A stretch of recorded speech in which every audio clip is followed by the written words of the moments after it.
Okay. Hello, house. Hello, everyone. Yeah, good Yeah. evening, sir. Okay. Can you all hear me? Loud and clear. All right. Thank you so much. Okay. So to begin this uh, meeting, of course, we are going to start with an opening prayer. Okay. And I would call on the pastor to do that for us. You're welcome, sir. Wherever you are, please, let's pray.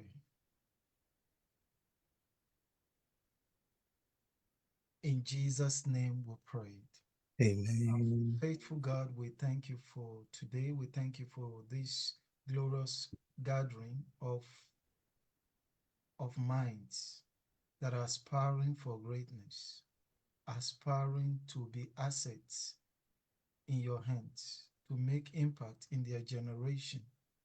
Father, we have gathered on this platform to direct, to guide, to show them the paths so that this desire and this dream of their heart can become a reality, just like you've done it for all these facilitators.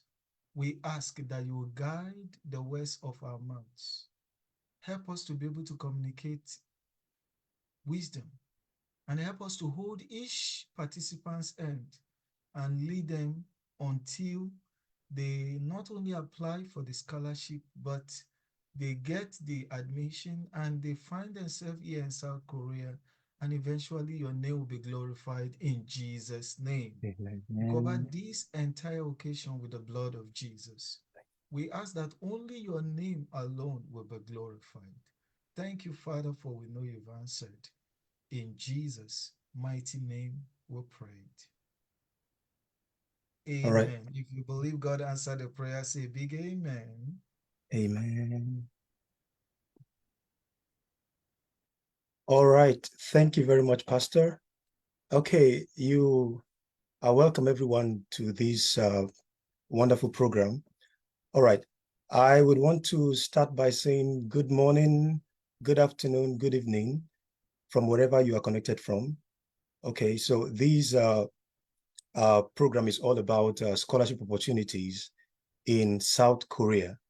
All right, and it's well loaded for everyone. And we do hope that the very reason why this program has been put together, we are all going to get the benefit from this. All right, so we are going to be having uh, some um, some programs, okay, that are open for scholarship that will be featured in this meeting of today, and that includes the Global Korea Scholarship. All right, and then we are going to also talk about the KOICA, and then the KITE Scholarship, and then as well as the Professor Scholarship and self-sponsorship programs. Okay, so before we go deep into what we have for today, the pastor is still going to be coming up to give us some good introductions as regarding what this program is all about, and then who the host of this program is, and then some other things, and then we can get going from there. All right, you're welcome once again, Pastor. Yes, sir.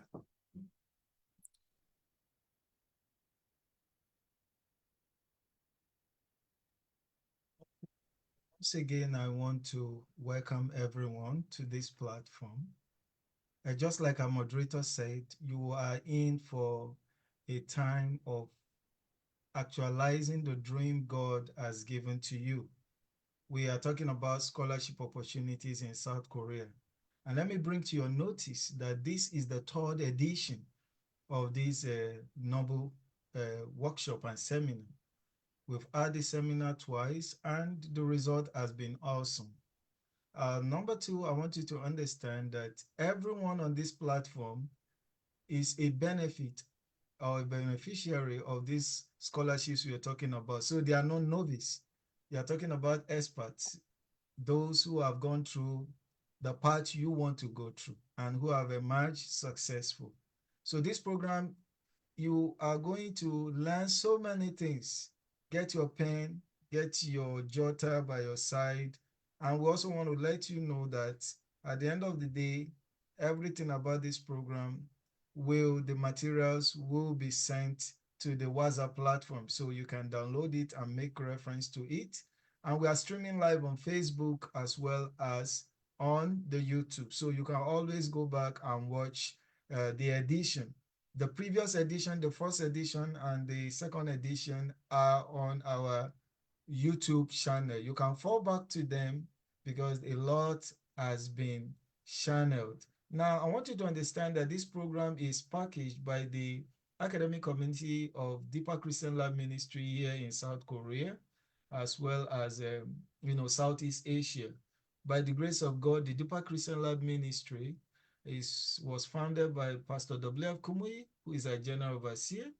And by the grace of God, my name is Brother Simeon, who, by the mercy of God, is the national overseer of Deeper Christian Lab Ministry here in South Korea. And South Korea is the headquarters of Deeper Christian Lab Ministry in the whole of Southeast Asia.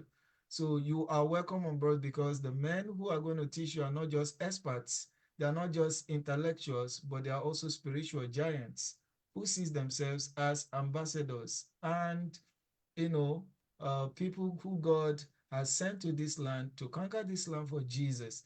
And we want to bring you on board to join us in this glorious journey. Our organizing committee cuts across PhD, our brethren they are all scholars. Everyone you are seeing on this platform, they are all scholars.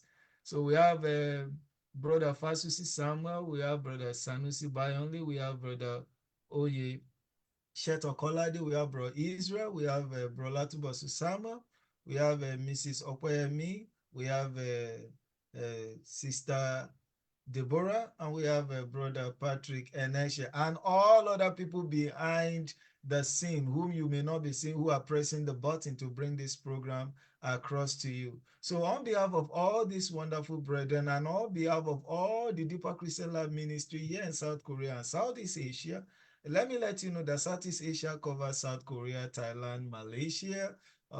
We have the Philippines, we have the Myanmar, we have Bangladesh, and by the grace of God, we are reaching out to Laos and all other places. So you want to ride along with us. Today, we are going to be covering so many things. We are going to be looking at the university scholarships, such as KAIST. We are going to be looking at Global Korea Scholarship, known as GKS. We are going to be looking at KOICA Scholarship. We're going to be looking at Professor Scholarship. We're going to be looking at laboratory scholarships. How do you write, your statement of purpose, letter of motivations, and believe me, there's going to be a session for the Q&A. That's the question and answer.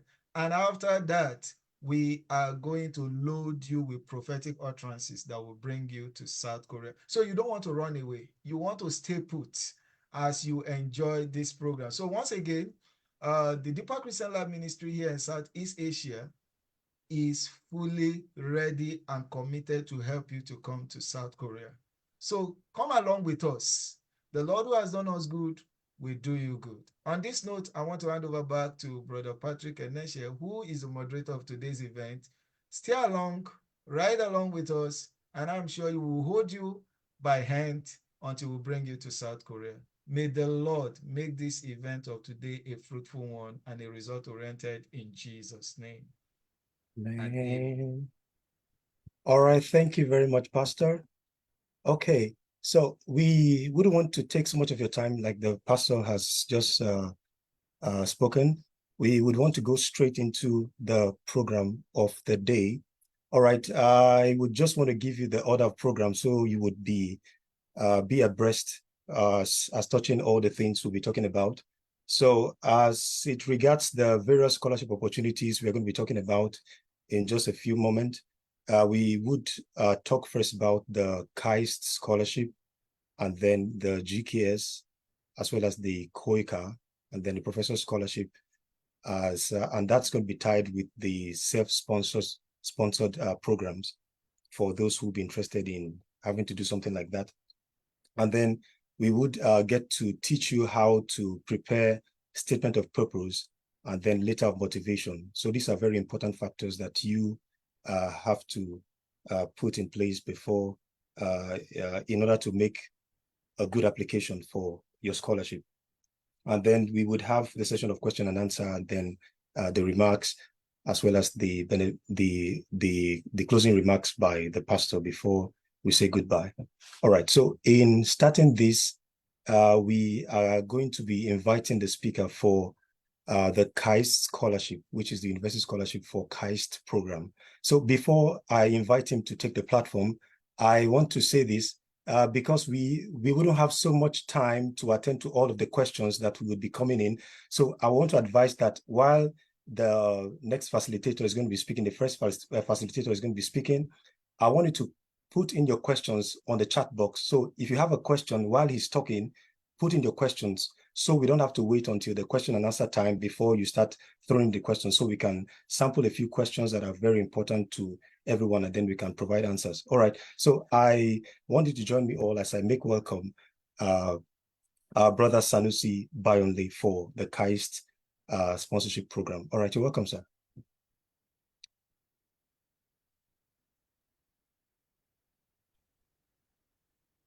Okay, thank you very much. I want to share my screen. Okay.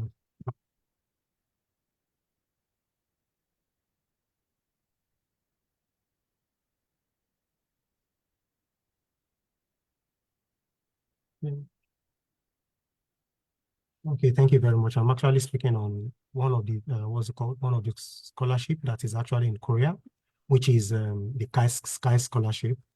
KAIST happens to be one of the most prestigious universities in Korea because it was established in 1971, and it's actually an innovative university which in South Korea, and is actually ranked among the first 50 universities around the world.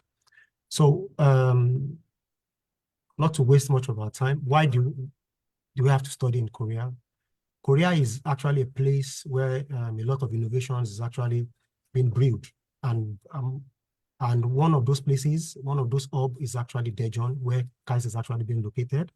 And Korea generally is actually rich in culture, just like we are in Africa, that we have very rich culture. Here also, they are also rich in culture. They have good culture. They respect people. And coming to Korea gives you an opportunity to also explore the other part of the world. If you study in Korea, there is high possibility that you have good chances of getting good, what's it called? Maybe good career opportunities, both in Korea and outside of Korea. So, and also, for you to actually get into KAIST, because it's actually one of the most prestigious universities in Korea, they are looking for people that are research oriented. They are looking for people that are highly cerebral to actually to be given opportunity to come and study here in KAIST. And how do you demonstrate that? You can only demonstrate that through your research work, past and present research work, and maybe through your certificate too. One of the maybe with your class of degree, whatever you actually finish from, it's actually going to be one of the things that is actually going to be your selling point. Then also, you must have a good recommendation from probably from your professors or from your past professor or from what's it called, where you're actually working, and which is actually going to give you a particular leverage when you are applying. Then your proficiency in English tests is actually one of the things that they actually look out for. However, for Nigerians and some other African countries that actually speak English, they consider us as native speakers. So you may not be needing to tender an English proficiency certificate for you to get enrolled into KAIST. Like I said earlier, for you to actually get into KAIST, you need some you must prepare your documents. One of such are your transcripts, your certificate that you actually from your institution. Then you need to write proposal references. The proposal and references that you actually you have done before. You need to present it and defend it. And because why you need to do this is because that is actually going to be your selling point. Because whatever you put out there is what they are going to ask you. So you must put up a very good a very good proposal, a very good SOP, which one of our speakers is actually going to talk about. Then for you to apply, you have to go online. And obviously, for most of the universities here, except COICA, you need to pay an application fee of, for KAIST, you need to pay an application fee of $80, which is an equivalent of 80,000 won, Korean won. And Korea doesn't play with deadlines. The applications, once it starts, they always give the deadline for application processes, and you should always work with that particular deadline. And their deadline is actually tied around Korean time. So you should understand the timing, irrespective of the time difference that of the country you're applying from. Then the interview are always being scheduled, especially for people that are being selected for interview. You have 85% chances of getting enrolled. Once you are being enrolled for interview, you have 85% of getting enrolled into KAIST. Then what are the benefits of actually studying in KAIST? Like I said earlier, KAIST is a research oriented institution, and which is actually focused on science and technology.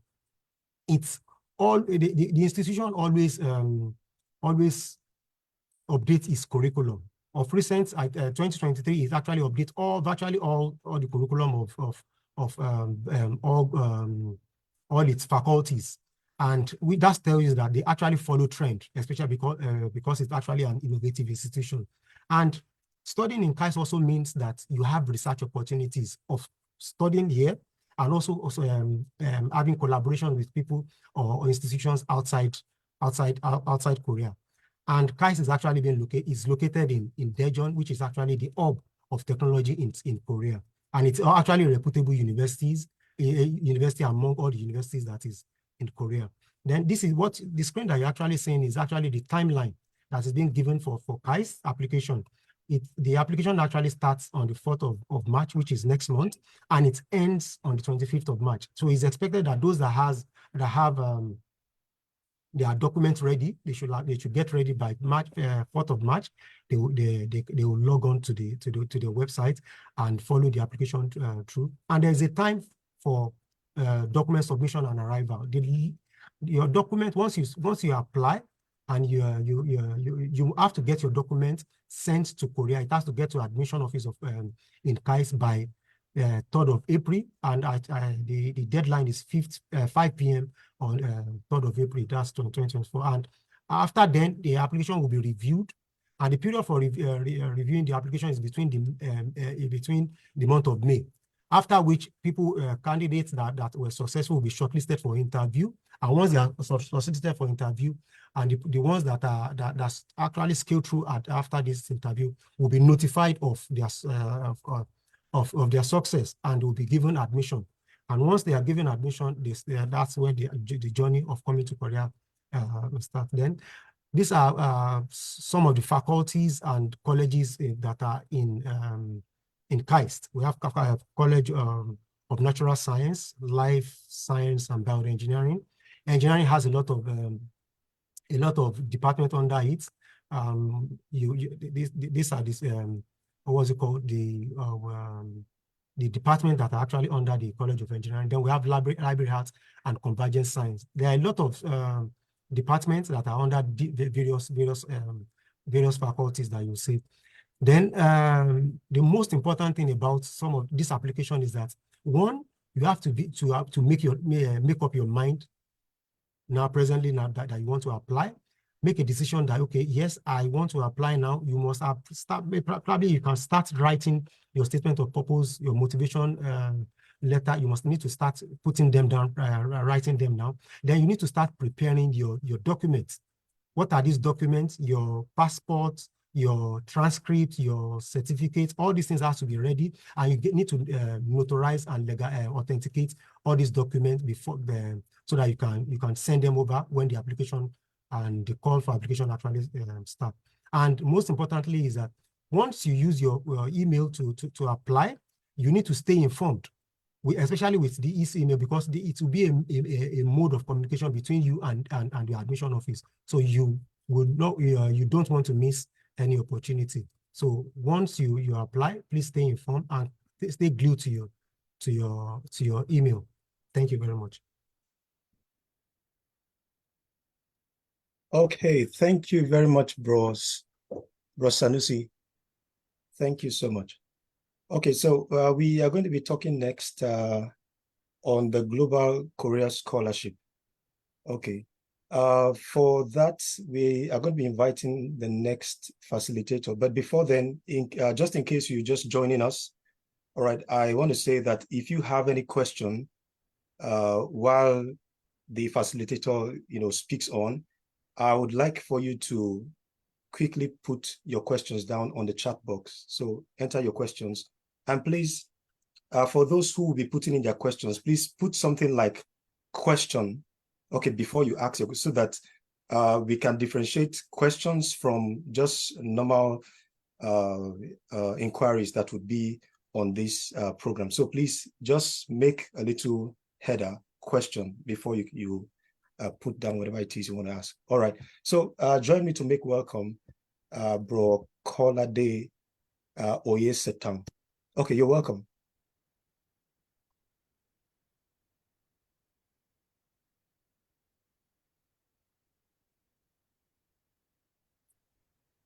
Hello, everyone.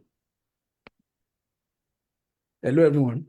Yeah, we can hear you. Good evening from here, everyone. As you have heard from the hello, can you hear me? Yeah, we can hear you. Yeah, as you have heard from the moderator, Kolade, and I'll be talking on the Global Korea Scholarship. Please give me some time to share my screen.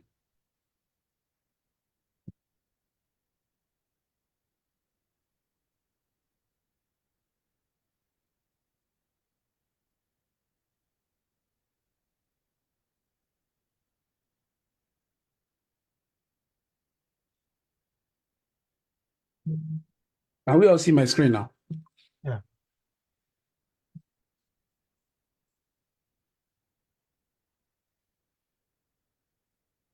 Please go ahead. We can hear you.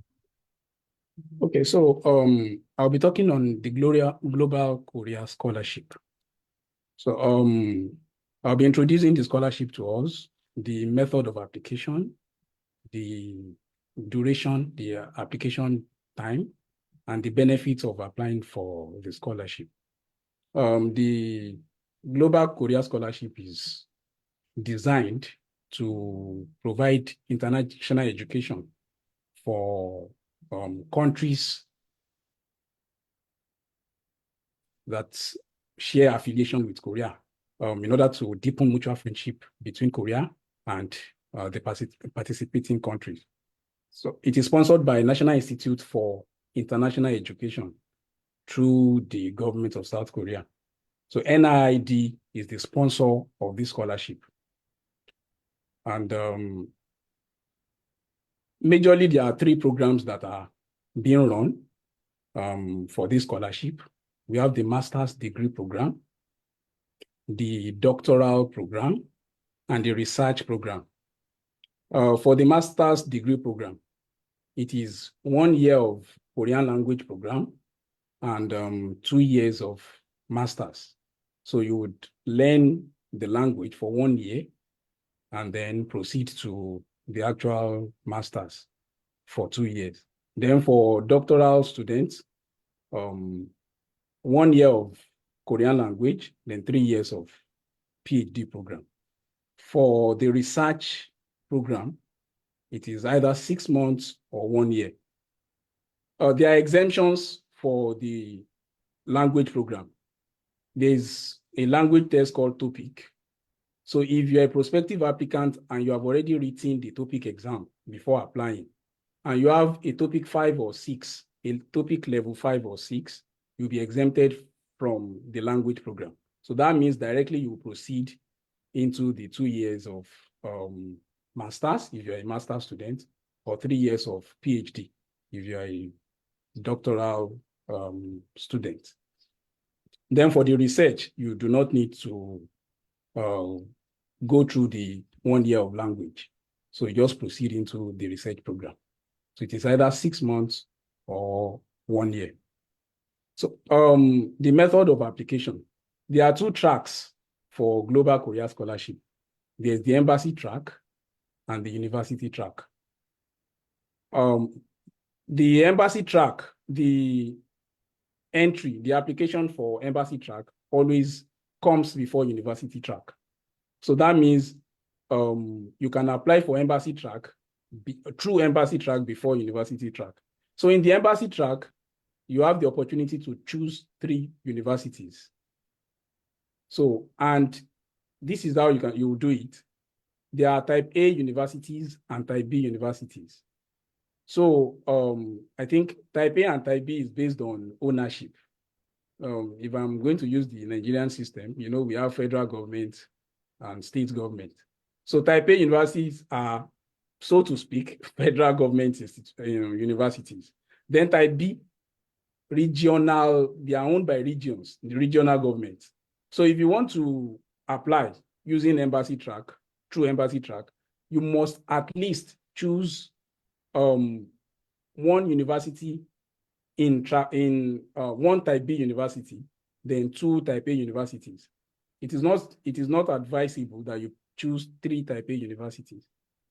So you have the chance of choosing 3 universities. Then for university track, you choose just 1 university. So for embassy track, this is how it goes.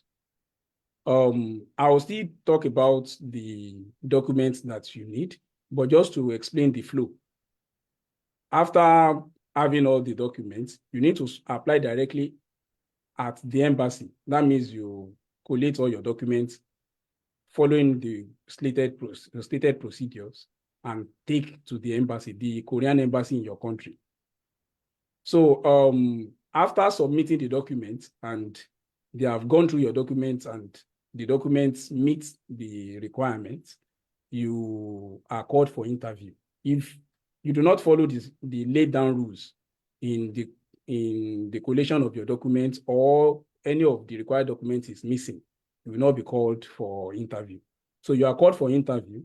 If you pass the interview stage, your name is sent to the schools you have chosen. You know, you have chosen 3 schools. So your name is sent to the schools you have chosen. The schools will go through your application and assess your application based on the standards they have set in their own school. So if you pass, it is possible that you are even selected in the 3 schools that you have chosen. It is a rare case that you are not selected in any of the schools. So the major step is that you pass at the embassy. You pass the interview at the embassy. If you pass the interview at the embassy, you already have a 90% chance of being selected by at least one of the 3 schools you have chosen. So if any of the schools selects you, admits you, then they send your name to NIID for publishing. So basically that is the process for embassy track. Then for university track, you send your documents based on how NIID has stated it. You send your document through DHL to the international, how do I put it? The College of International Students, something like that, international building of the school. Then so they check your documents. If the school always carries out interviews for prospective students, they call you for interview. After you have passed the document stage, they call you for interview. And please be mindful of this. The number they will call you with is if you are from Nigeria, it is a Nigerian number. So you won't have any idea if the call is from Korea or is from the university you have chosen. So if you are the type that does not always pick calls, if you see a Nigerian number and you decline it, it is possible that you have missed a call from the Korean school you have selected. So at that point, when you know that you have applied for a scholarship in Korea, you should pick all calls, because you never can tell. It may be a call from the school you have selected. So they call you. If you pass the interview, they send your name to NIID. The NIID does another round of vetting. They check. So it is possible you pass in the school you have selected, and then fail at the NIID stage.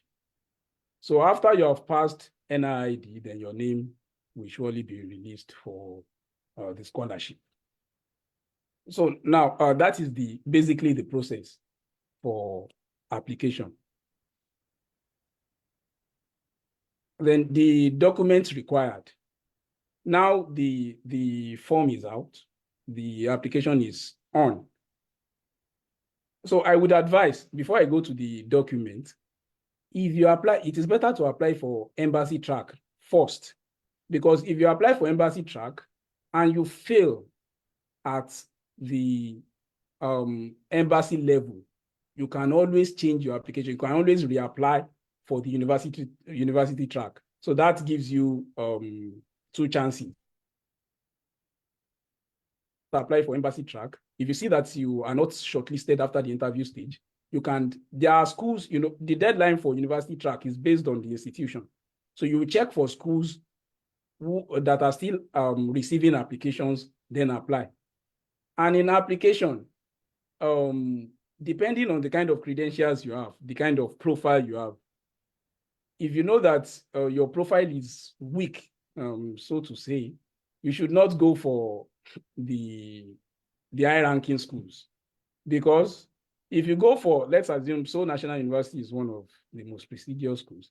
If you apply to Seoul National University and another person applies to another school that is not as prestigious as Seoul National University, if your profile is better than that other person, but Seoul National University does not admit you, if the school the other person chooses admits him, regardless of how good your profile is, the person has a chance of getting the scholarship a better chance of getting the scholarship more than you.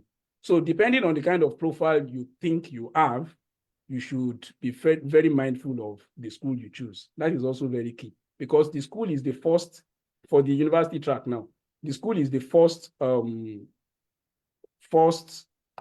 check to give you a go ahead before NIID assesses your document. So that being said, the documents that are needed for the application are displayed on the screen now. For masters, we can see, I don't want to start reading the documents one after the other for the sake of time. So now, in collating the documents, you can see that on each of the forms, you see Form 1, Form 2, Form 3. So you need to arrange all your documents, because these are the things that get some people disqualified. You arrange the documents according to this list.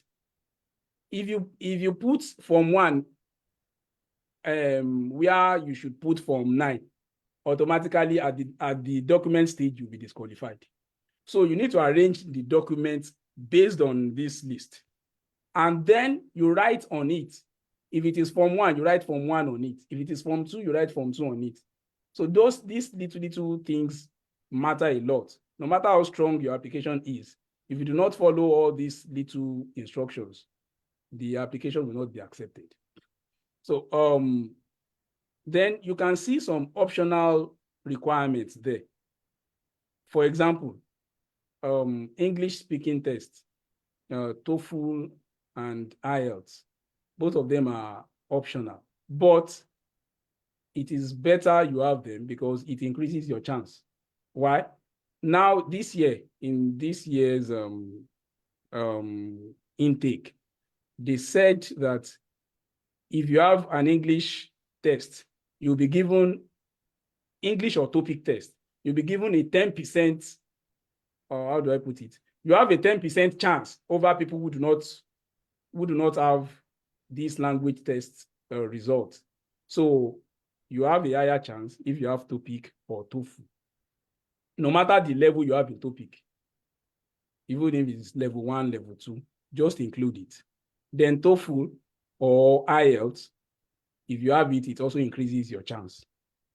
Then whatever awards you have ever received, no matter how small you think they are, please include them in the application.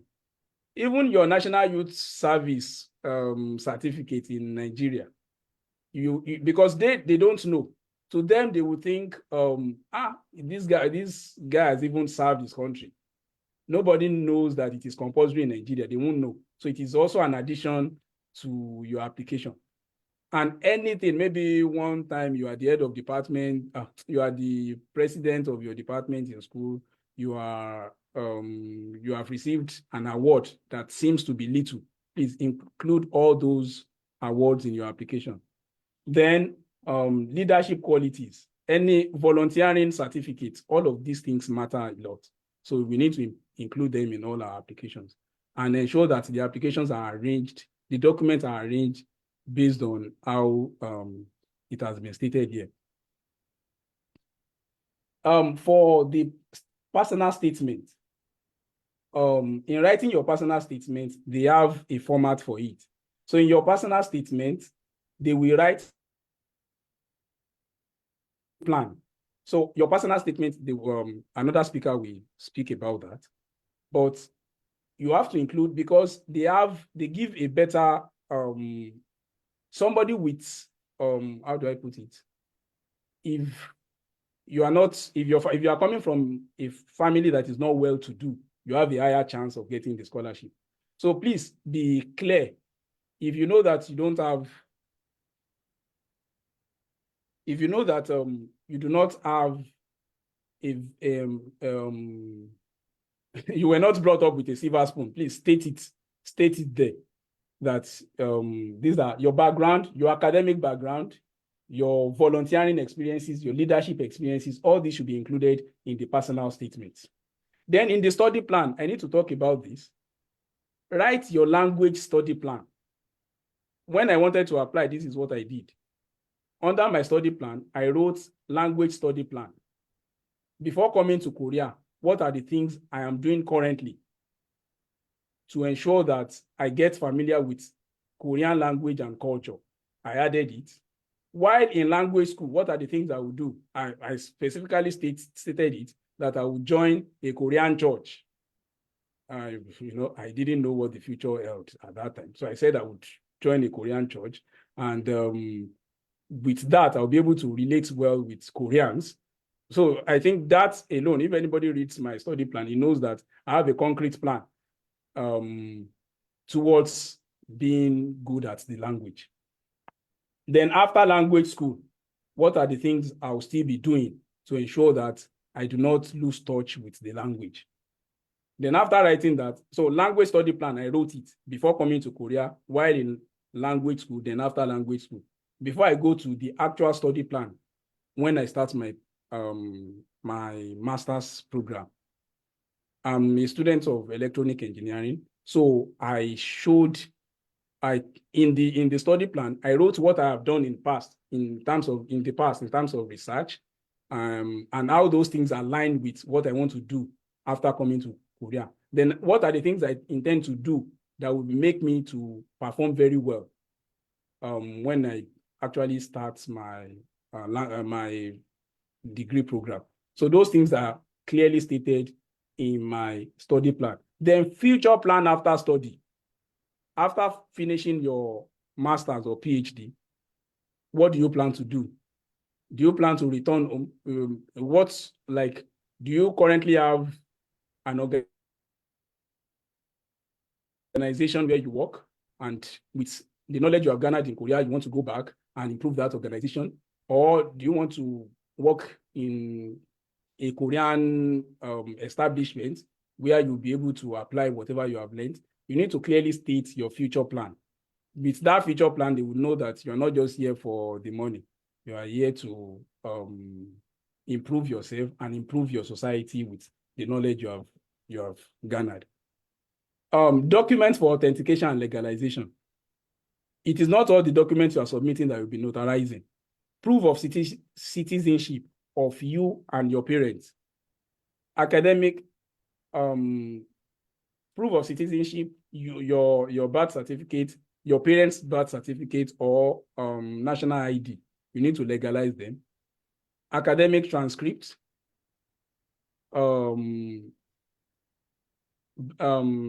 Degree certificate, your bachelor's certificate. Yes, so these things have to be notarized. You send it to the Ministry of Education and the Ministry of Foreign Affairs in Nigeria. Then from there, you send it to the Korean Embassy, if you're in Nigeria, in Lagos for notarization. Then I think I've talked about this. What to know before selecting schools. Confirm if your course is available in the school you have selected.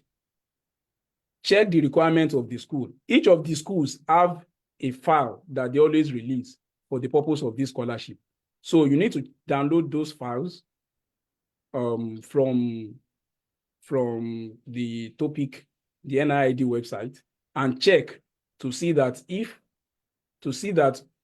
courses that are available to the school match the course you want to do, and then you qualify for the specific guidelines that they have stated. Check if TOPIK is not required before application. Check the TOPIK level you need to be able to graduate or to proceed into graduate school. Because you know your level.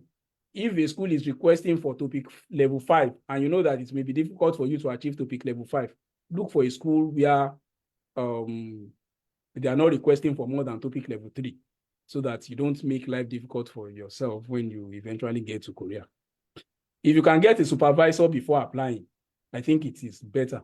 For me, I didn't have a supervisor before applying. I applied to a school where I first wanted to apply to a school, Seoul Tech. I already had a supervisor, but because I made up my mind late to apply for this scholarship, I didn't meet the deadline for the school. The professor had given me all I needed to get the scholarship into the school, but because I couldn't make their deadline, I had to look for another school where I didn't have a supervisor, and yet I got the scholarship. So it is not a compulsory requirement, but it pays, because if a professor gives you a letter that is willing to accept you, that increases your chances of getting the scholarship. Then general period of application. Here I wrote 8th February to April ending. For embassy track, 8th February to mid-March. I wrote mid-March because I'm not too sure of the particular date. After the interview, they said March 22 will be when the names will be sent to the schools. So even if you want to apply, because it is not stated, you should apply before 15th of March for the embassy track. Maybe as time goes on, they will still release a specific date for application, for the deadline for application. Then university track, the deadline is stated by each of these universities. So please check the documents provided by NIID for each of the universities to be sure. Yes, Yeah, how many minutes more, Nani? So for the benefits, this is the last thing I'm talking about, please. For the benefits, it's free tickets, or like free flight tickets to and fro. That means after your program, they will pay for you to go back to your respective countries. Free tuition. Then study incentives. Free tuition, they will pay your tuition. Then study incentive, Korean language student. Why studying the language? Why in language school? It will be 14,100,000 Korean won per year. So you divide that by 12 to know the amount in a year. That's 1,100,000. Graduate degree program. When you start your master's or PhD, it will be 1,300,000 Korean won per month.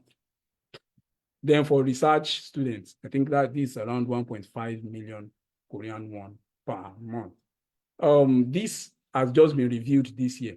It was lower than this last year, but it has been reviewed, and they have increased the money, but there are some other benefits they removed.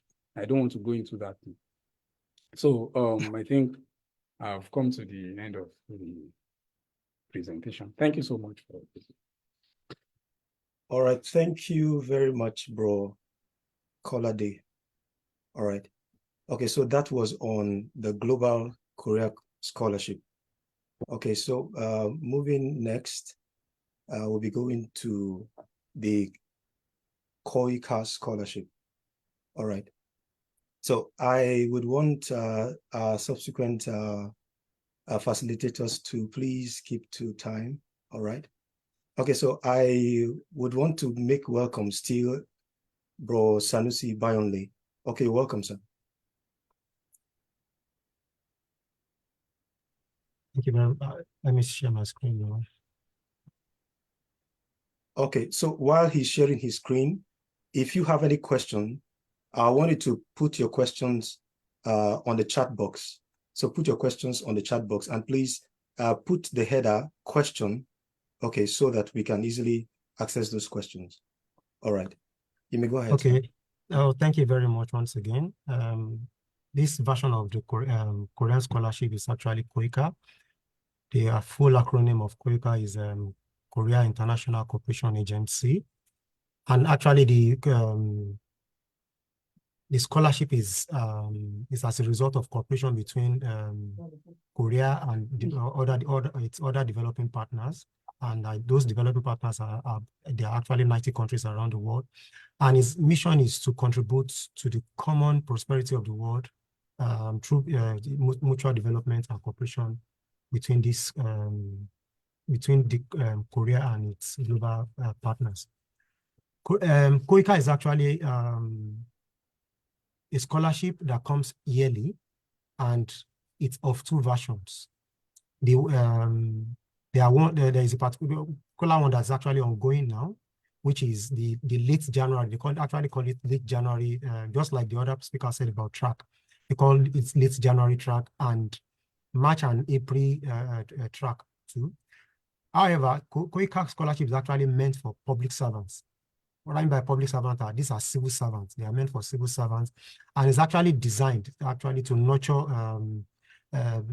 key leaders. What I mean by key leaders is people that are already working in their organizations, and the aim is for them to come, gain knowledge, and go back to their country to contribute whatever they've learned from KOICA from Korea in the organization, and to what they want is to be able to develop all these developing countries.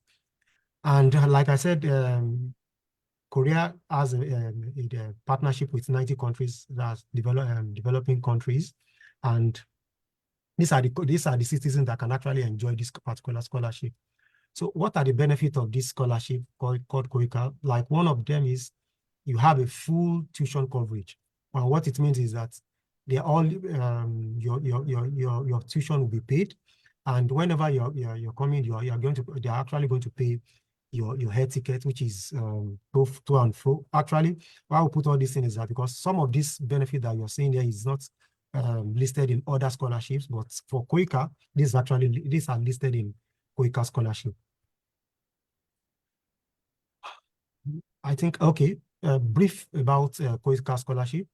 Like I said earlier, it's actually a yearly kind of scholarship, and which is designated for what's called these developing countries around the world, and out of which 38 countries in Africa is part of these developing partners. KOICA, one thing about KOICA is that they always come out. It is not all universities in Korea that are enrolled into KOICA. But 15 out of those institutions were presently enrolled, and we have different courses that students can actually apply for. If you can see on the other side of this particular table, we have what is called quota. What the quota means is that for each of those courses, they've allotted 25 slots for each of those courses. For example, for these 15 institutions, for master degree in social economy, which is actually being offered in KAIST, they only accommodate 20 students, 25 students. And these 25 students are going to be, these are slots that is going to be spread across this 90 states, these 90 developing countries partners. So it is going to be a little bit competitive. It's always very competitive, but if you put everything right, if you if you follow the laid down rules and guidelines, there's tendency that you'll be selected. You will be selected to study in any of your your choice of course that you want to choose. Then the second one is coming, which I call the second version. which is coming soon, which normally comes around I think March. This one is we have both. The previous one is just for master's degree alone, but this second one is actually for both master degree and doctoral people that actually want to study, do their PhD, and they have to wait after they must have closed the other application, but for this particular one to come online.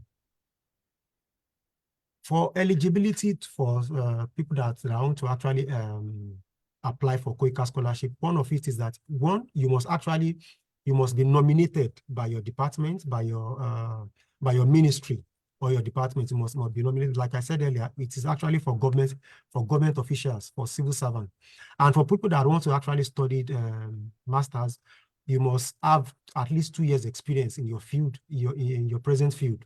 And for people that want to actually do their PhD in Korea under Koika, one of the prerequisites is that you must have held maybe a master degree in one of the courses that was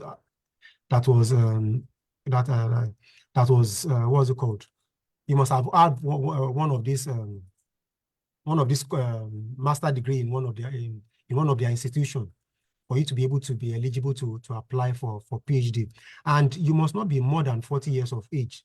I have likely from this their last application, you must be under age 40 as at February 1st of 2024. And you must prove that you can write academic papers. You must prove that and how you can actually demonstrate that is maybe through your research papers, things that you've done that can actually convince them that you can actually write academic papers and do well in the course that you actually chose. It's actually very, very important that before you apply for any course, it's very, very important that you need to look at those institutions that is actually offering that particular course. Understand, because each of those institutions have their laid down rules for the course that you want to apply for. You need to first of all check that. Then you need to explore all. Once you've checked your eligibility that you can actually apply for it, then you proceed to gathering your documents. You gather your transcript, your certificate, all the all the certifications that you've gotten over the years. You need to you get them, and for your transcript, for your certificate, you need to get them apostilled and legalized from Ministry of Education and Foreign Affairs. And also, you need to take them to the Korean embassy to notarize them. Then, for Koika, you don't really need any language proficiency certifications at all. Since you are from Nigeria, you are actually exempted from language proficiency certification. So that's by the way. Then you must get a recommendation letter from like I said, from your supervisor, from your MDA. Your ministry must have nominated you before you can actually apply for Koika. Then step 3 is you need to obtain a form from the Federal Ministry of Budget and Economic Planning. Once you get the form, and this is after you must have been nominated from your department or from your ministry. That's when you can actually go and collect the form. The form is always free. You collect the form, you fill it, then you submit it. You submit it to the same DEX office, which is actually in budget and planning. Then after that, there is a period in which your credentials, your certificate will be reviewed, and after your certificate is being reviewed and verified, they will now be scheduled for interview after they've been submitted. And once you are called for interview, because all this, a lot of people will apply. Not all the people that apply will be called for interview, but once you are interviewed, you are sure, okay, that at least you have some slight chances of getting admitted for the course for the course that you actually select. Then after this period, you need to ensure that you constantly monitor your mail. Like I said in the earlier presentation, that because what Korea will be relating with is your mail, because that's what they actually the only means of communicating with you. Most times they don't call you; they only relate with your email, with the email. And once they send email, you may not know the time that they send email if you are that kind of person that doesn't check your mail often. So it's advisable that you keep you are glued to your mail, and you check your mail often for you to know when you're selected. And you need to know the time that application is being reviewed and when people are being called for application, so that you don't miss that particular mail that's actually when you are being selected. And when you are being selected, after the application has been reviewed and you've been called for interview and you've been shortlisted and you pass the interview, you'll be asked to accept the offer of what's it called, of scholarship, which will still be communicated through your email. So after you've done that, then that's when you can actually start thinking of coming to Korea, and then they will send your flight ticket and whatever they needed for you that you need for you to get to Korea. They will send it to you. And presently, the application is presently going for the first version of KOICA. So for those that can still meet up, they can still go ahead and make the application. Then for those that cannot meet up, probably those that are not yet ready, that have not gotten their other document ready, they may need to wait for the second version, which is going to come mid-March. Thank you very much. And for a quick hint, I will always advise that you need to carefully read all guidelines, because for all applications, there is a guideline that you need to go through. Please go through those guidelines. Those guidelines, there are clauses that you need to read and understand, so that you don't miss your chances of being selected. And it's important that you need to research about the university that you want to that you want to study from. You need to research about the university, know their what they needed, so that you have the chance of getting selected. And you need to follow your logically your study plan. You must write a very good statement of purpose, letter of motivation, so that you can also be selected. And most importantly, also, you need to demonstrate your willingness to learn Korean language, your willingness to integrate into the culture. And most importantly, you also need to let them know that once you gain knowledge here, you are coming back as a civil servant to come and give back to the society that you came from. Thank you very much. Okay, thank you so much. Sorry, just a minute. All right, thank you so much, bro Sanusi. That was a good one. All right, I observed from the chat box that some of our facilitators are already providing answers to some of the questions that have been asked, like bro Colade and some persons there. So I want to commend you for that. So I think that's going to also help to reduce the amount of time we're going to be spending on this program. However, we would still dedicate some time to answering some very salient questions, so that those that will be watching this program later on online can get a full grasp of what these hidden questions are and the appropriate answers. All right. So please don't forget to put your questions if you have any. And if you are just joining us, you're welcome. All right. So next, we will be having our next facilitator. But before then, permit me to just add that when it comes to you having to monitor your emails, it's very important that you always check your spam messages. Okay, you always check that out. Because I know a friend from Japan who had gotten the professor scholarship. Everything was fine. The arrangement, everything was done. When the school sent him the message, notifying him that, to send some document that was missing, he never saw that. So he kept waiting, only to check later on to find the message in his spam that the school had responded long time and he didn't know. So he lost out on that opportunity. And with Koreans, they are very strict when it comes to their timing and everything. Once you've missed that time, just forget about it. It's gone. All right, so we have to take note of that. Okay, so I want to make welcome brother Bro Israel. So he's going to be speaking on the Professor Scholarship and Self-Sponsorship Program. So you're welcome, Bro Israel.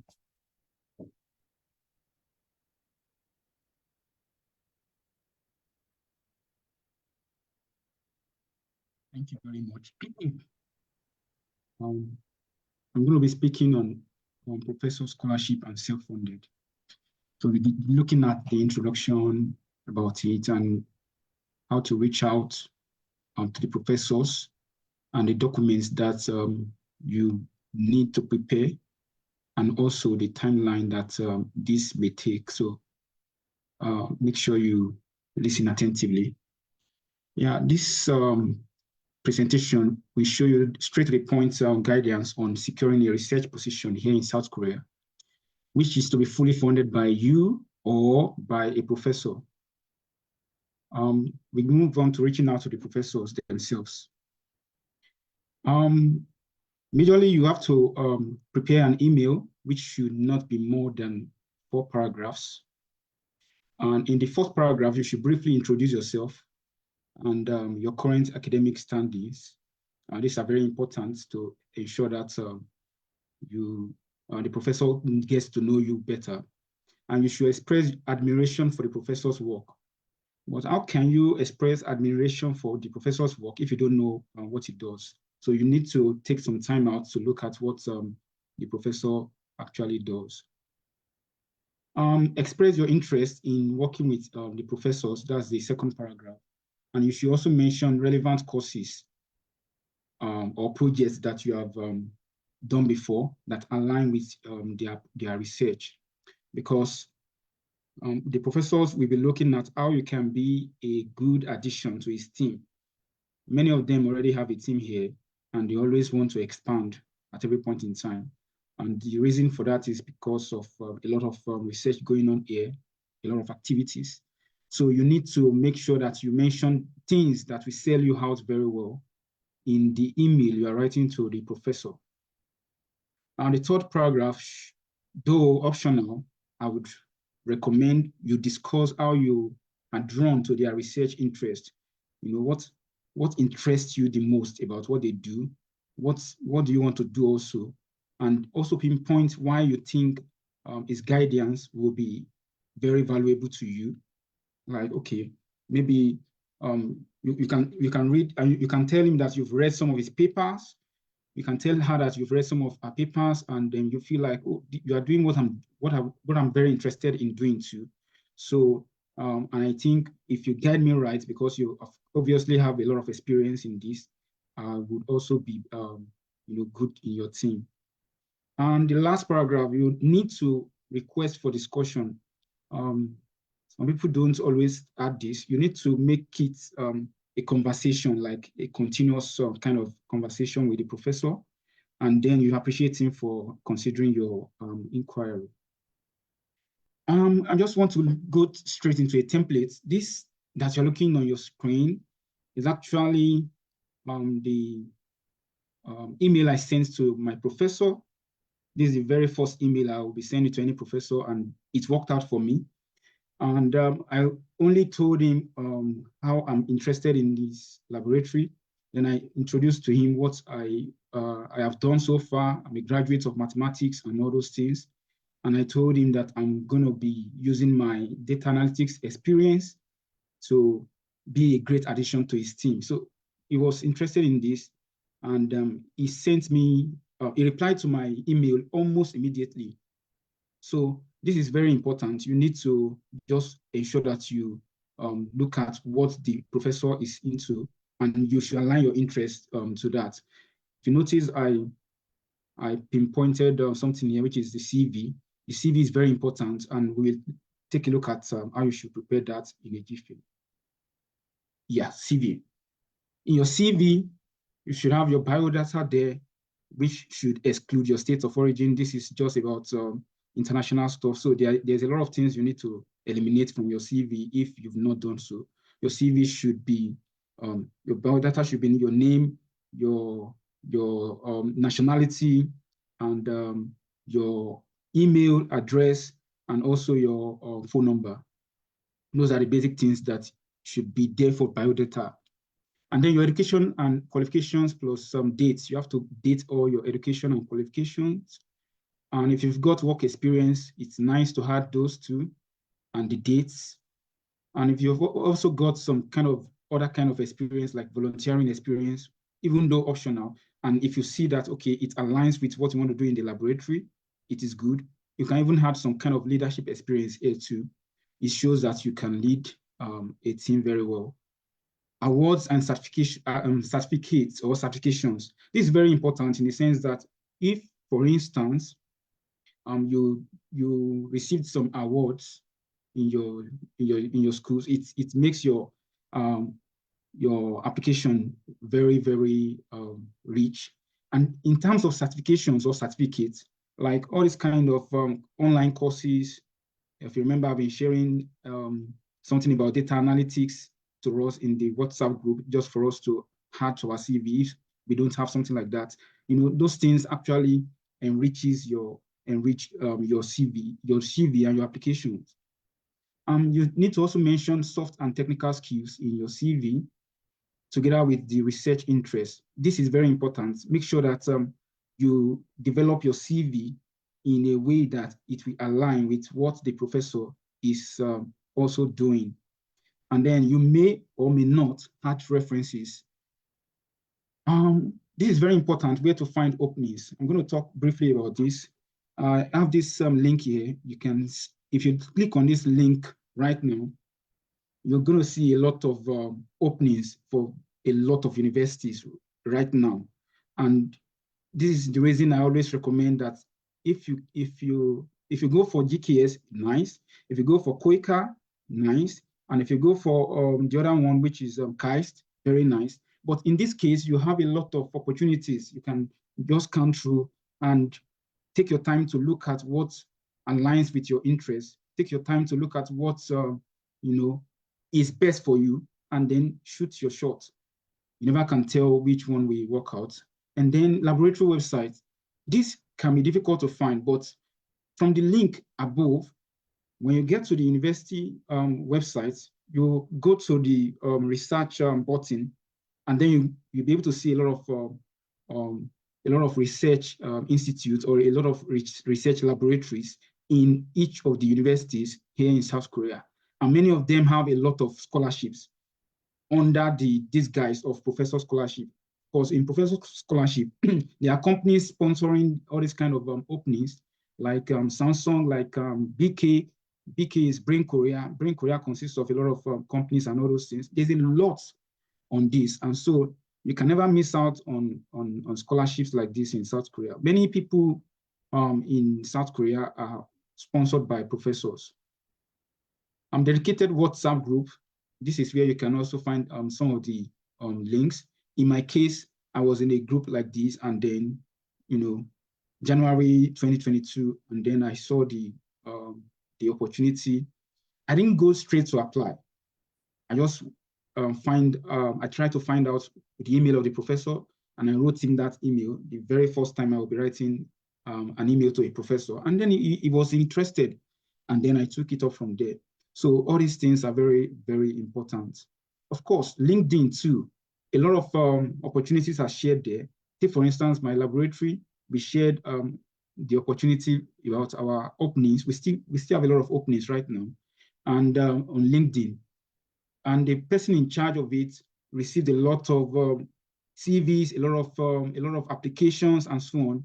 But we took our time to screen out those things that are unnecessary, those people that we do not want. But the truth is, if you can prepare your CV, like I said earlier, and you write a very, very captivating email, nobody is going to screen you out. You will be given a chance to be interviewed, and it is from the interview that we'll be able to know that, oh, this guy is very good for us. Oh, no, it's not good for us, or something.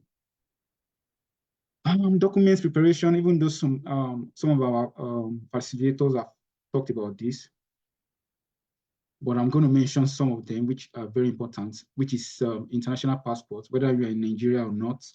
I understand that some people are listening to us from different parts of the world. So your international passport must be intact and must have at least 6 months of validity. I had a problem with my own that time too, because my passport was almost going to expire.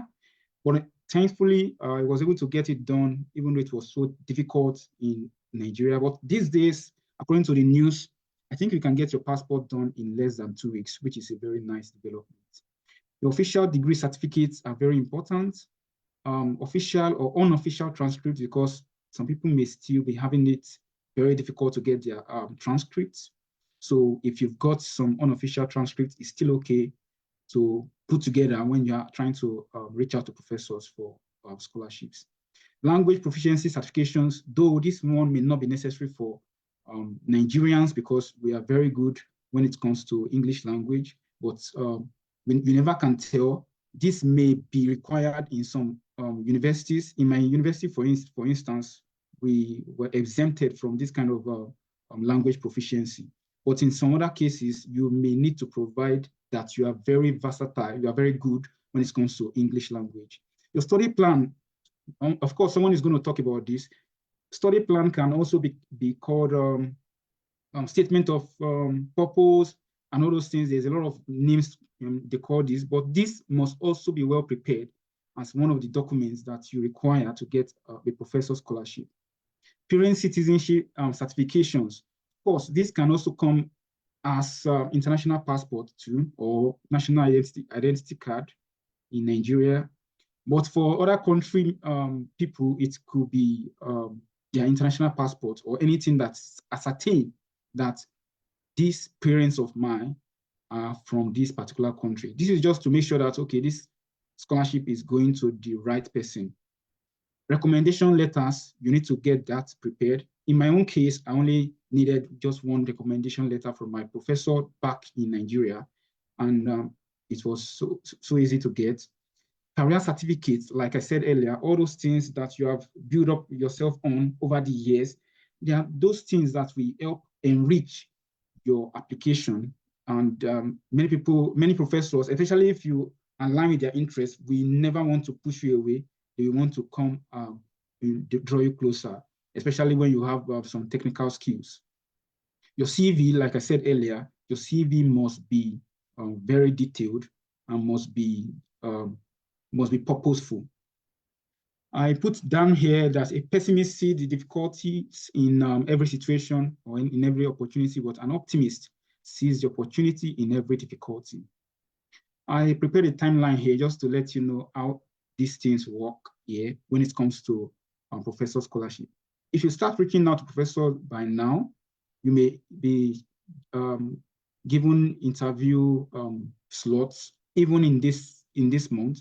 Like my case, I reached out to the professor on the 19th of January 2022. On the 19th of January 2022, he replied and he was like, he was interested in my career. He wants me. And then same January, we had the interview, and February 1st, he assured me that, Israel, you are coming to South Korea. I want you to come and work with me in my laboratory in South Korea. So these things can be very fast, and it can be very slow too. It depends on a lot of things. It depends on how you put your papers together, how you put all your work together. It depends on how the professor is interested in your research or not. You have to get all your documents prepared and notarized. I think someone has said something about this earlier. It's something very important, but this will be when the professor has shown you some green lights. And then, of course, I also did some other interviews in March that time, but it was unnecessary because my professor has already assured me in February 1st. In July, by July, you may be notified that you have been given admission. And of course, this is very important. You may also be notified that you've been granted scholarship. Most of the time, we've got a lot of people here. Most of the people here are on scholarship. We are scholars. But if you are unlucky, I don't think you can be unlucky in this case, not to get scholarship. And if you feel like you can fund yourself, you can reach out to the professor. If the professor tells you that, okay, yes, I love you, I love what you are doing, I would love you to be in my laboratory, but unfortunately, I do not have funds to sponsor your studentship. If you've got the funds, you can come in that time and say, oh, don't worry, professor, I can take care of my funds. So that's self-funding. So if you are going to do for self-funding, you are still going to take the kind of chances, you are still going to take the kind of steps that someone who is looking for professor scholarship will take. The difference is just that maybe the professor you eventually got or the opportunities you eventually got are not fully funded. Then by August this year, you are going to secure your study visa in the embassy in Lagos or in Abuja. And then by 2024 September, you start a new dispensation here in South Korea. I just put this as summary, and if you've got any questions for me, you can put them in the chat box. Ensure you tailor your email to suit the interest of the professor you are reaching out to. You don't want to waste time.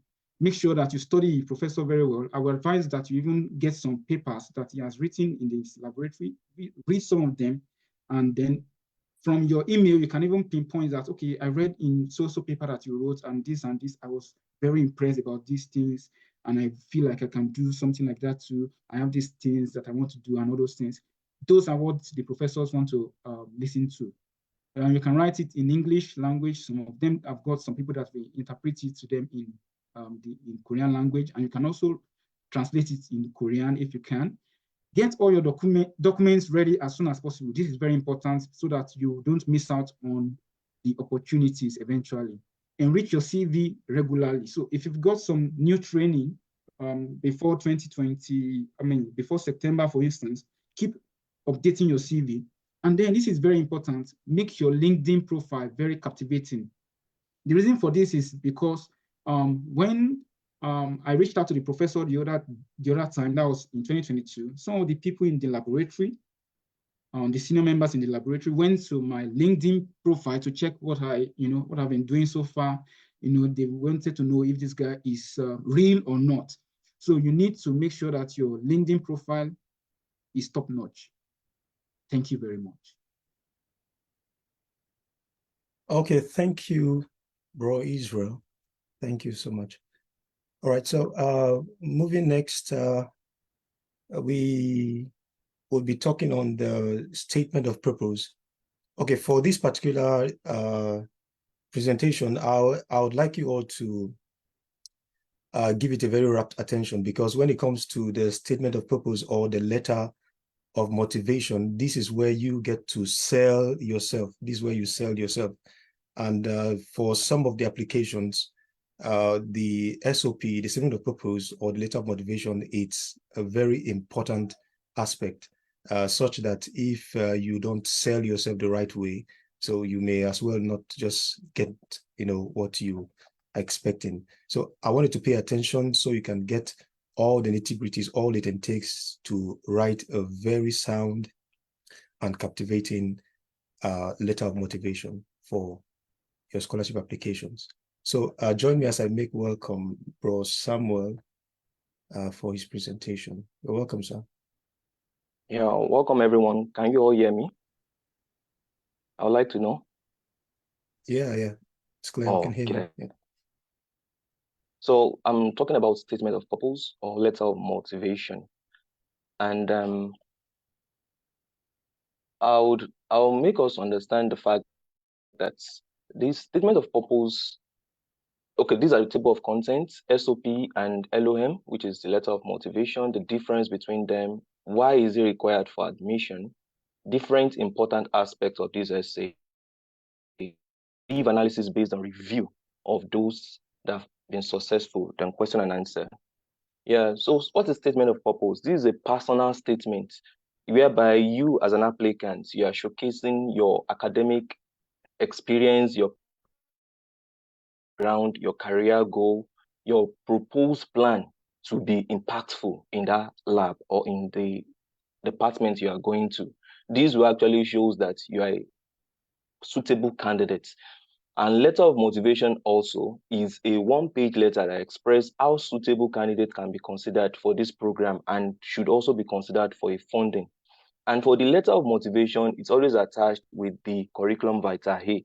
And one of the things we should know is that most people make the mistake of repeating what has been earlier said in their curriculum vitae in the letter of motivation, which is more like repetition. So we need to express things clearly. There should be clarity.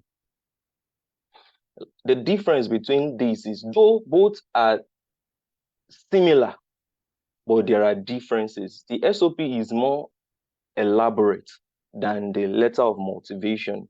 And most of the time, ideally, LOM is just 1 page, 500 words, while the SOP is just 600 to 850 words.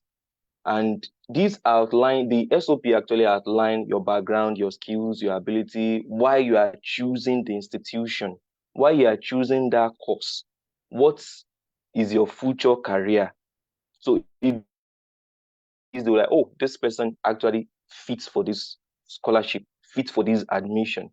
On the long for the LOM, which is the letter of motivation, it talks on the skills you are bringing, your past education, the internship, and work experience. You can see that the two are close, but they are a little different, because this one is showing your motivations, your aspiration, and your goals. And in SOP, there are some informations that you can add that might not even be related to the program, but it will make you have an edge over others. But for the LOM, it will restrict you to what the program is all about. So this is the major difference between the SOP and the LOM. I will show you based on a typical example I saw on LinkedIn of recent, that was last week. Yeah, reasons for this required essay.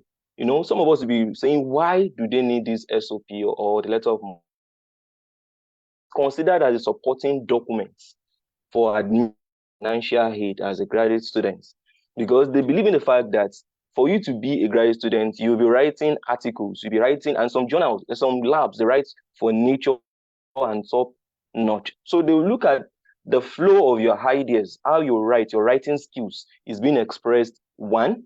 Then two, it convinced the admission committee that your achievement shows promise for a success in this graduate. There are instances in the past whereby some international students, when things are so hard, they run away. And this would be another reapplication to looking for. So they need a candidate they are very sure based on his track record of experience, and you need to showcase this. Both assures the committee that you've done your homework on the program. When you are writing your SOP, you will state that, oh, I can see from the course outline of this master's degree program, I can see that they offer courses for myself. They offer courses in entomology, in plant pathology, which I find to align with what I want to learn. So it shows that you've read about the program. You talk about the facilities that I can see on the website, that they have facilities. Maybe they have the electron microscope, which I currently do not have experience with, and I look forward to working with this equipment. So this should be in your SOP or letter of motivation. So this is just a mental picture of what your SOP and LOM is doing. The SOP and LOM is meant to screen out. Let me by that. Imagine 120 persons is applying to a department, and they actually have just 10 slots to be given. They can't be calling 110 persons to do the interview. What they will now do is they'll use what you've written in your SOP to screen you out. They might screen you out based on that to 20. Then from the 20, they can now start doing the interview. So SOPs are very, very strong. The way these people are lined out, that reading it to check, oh, this person meets what we are looking out for. It expresses who you are to the admission committee. Things to consider when writing your essay. Ensure that the readers can easily understand the content. Make it clear enough. Ambiguity should be avoided. I've read many SOPs for people, and I was also shocked. When you are not a professor of linguistics, make it as simple as possible. No need of big grammars. Make it in such a way that any of the committee members can pick it and get what the message you are passing. There must be a flow of information. Paragraph must connect. One of the problems people have when writing SOPs, you will see that the first paragraph does not link to the second, does not link to the third. It turns them off. Let's assume the admission committee is given 2 days to pick from this SOP or LOM that you submitted, and they have 120 submitted. It means they might have minutes to decide based on your SOP. So if your paragraph are not connecting, paragraph, all of them will just say, this person, throw it away. They just put it somewhere. So it must connect. The idea must flow. It must be unique. What I mean by unique is don't use generic work. That be specific. Make it so pertinent. Make it a story you are telling of yourself.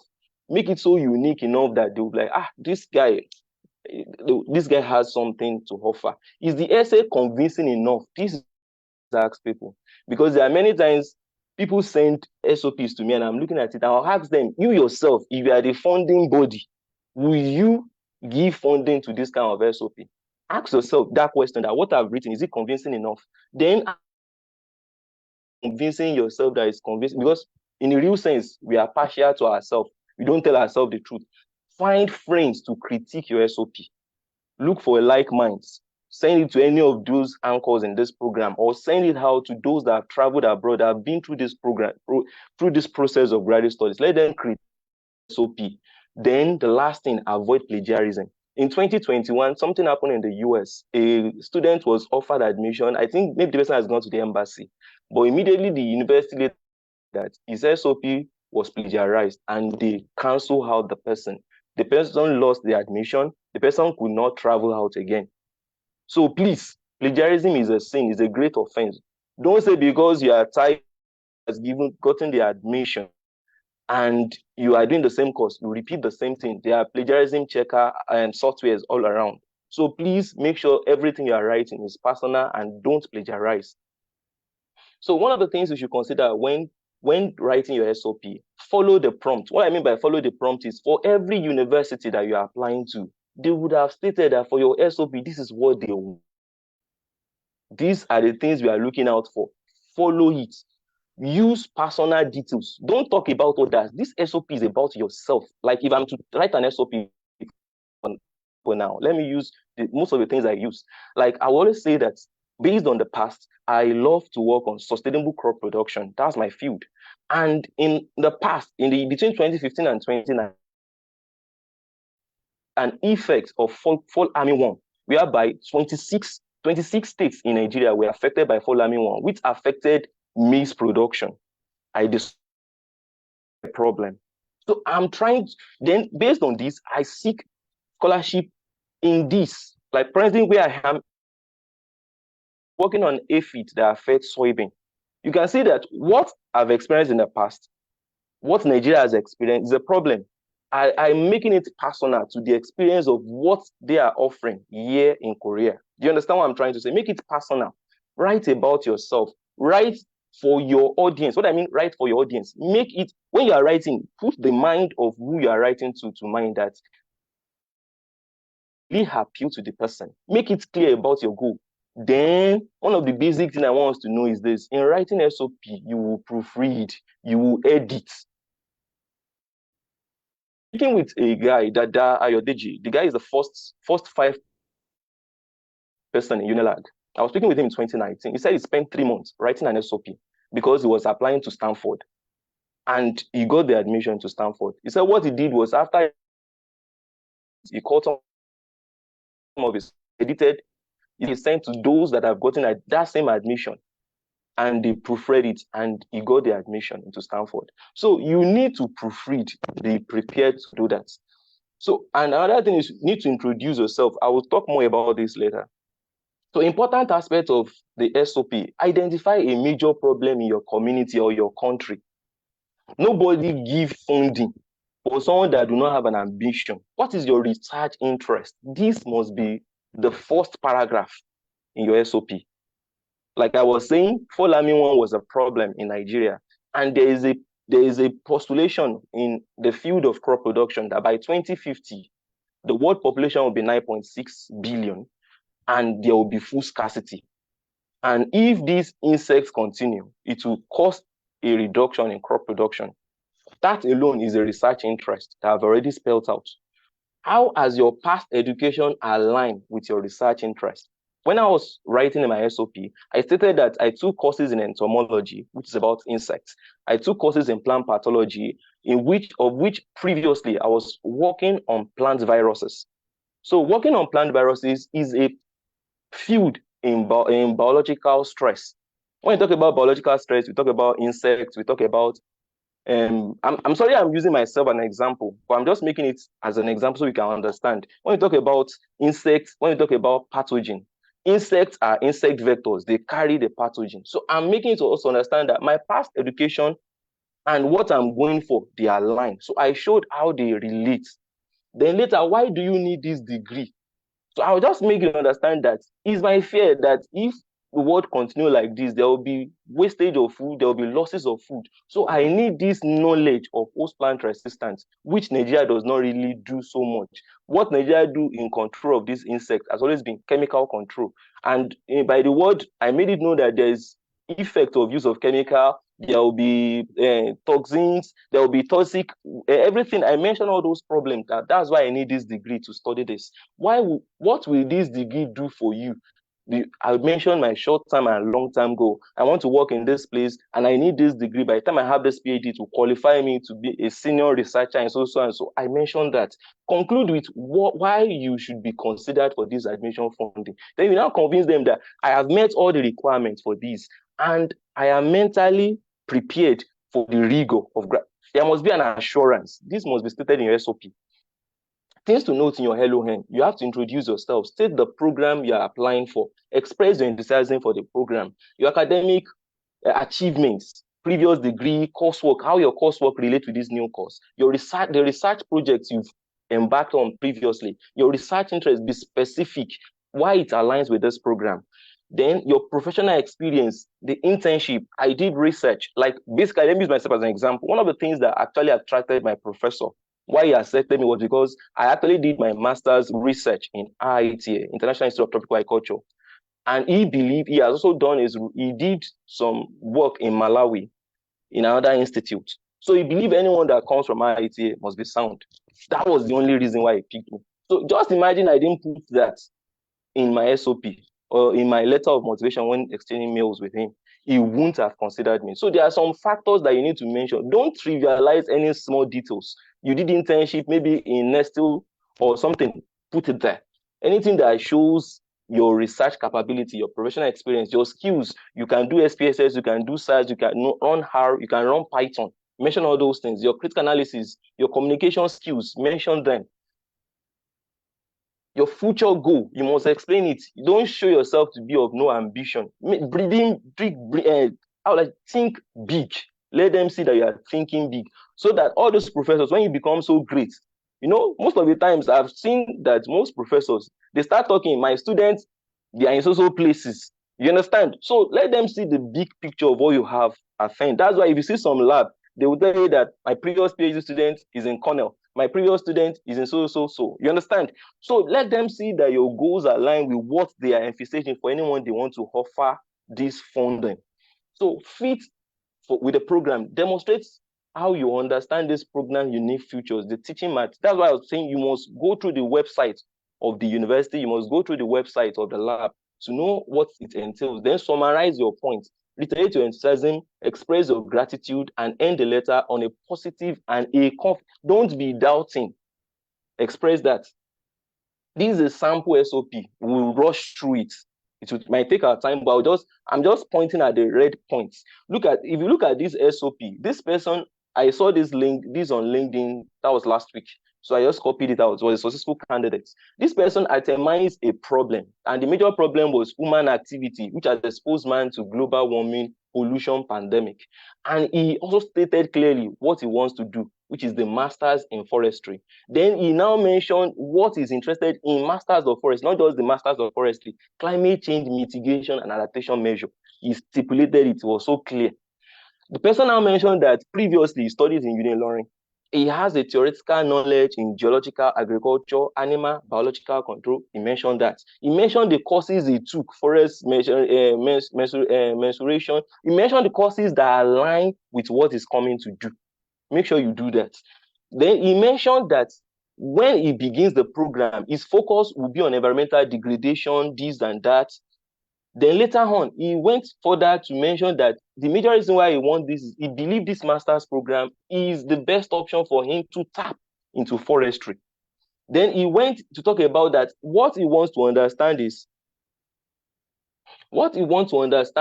that how this physical environmental system and agents of changes influences them. So he mentioned those things and he made it very, very clear.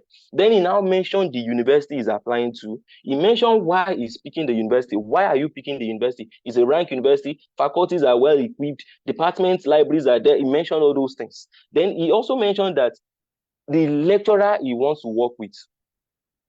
So he's not giving the admission committee a dig that he's just applying to the school. He mentioned the lecturer and why, Dr. Kels Sky. He said because he's working on resilience on socio-ecological system and focus on elevation and agricultural system. And he said because he mentioned one of his articles that he read, the 21st century approach to ancient problems of climate and society. So it was so clear. It shows that he has done his homework. Another thing he mentioned is that he would like to be a member. He has interest to be part of the next research group. So he showed the enthusiasm. I have a strong commitment to make the world more sustainable. That is his goal.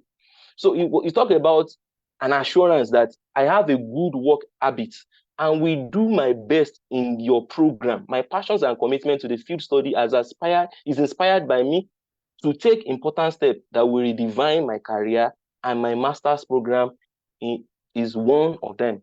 So he mentioned all this.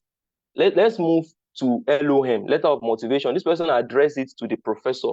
He ensured that he has a strong interest in a PhD program, not MSc program, and he mentioned the university. He mentioned what captivated him. In his bachelor's, he talked about that he has interest in computational fluid dynamics. Then he now mentioned that during his undergraduate, he delved into physics, solidification. He mentioned all those things that are related to that field.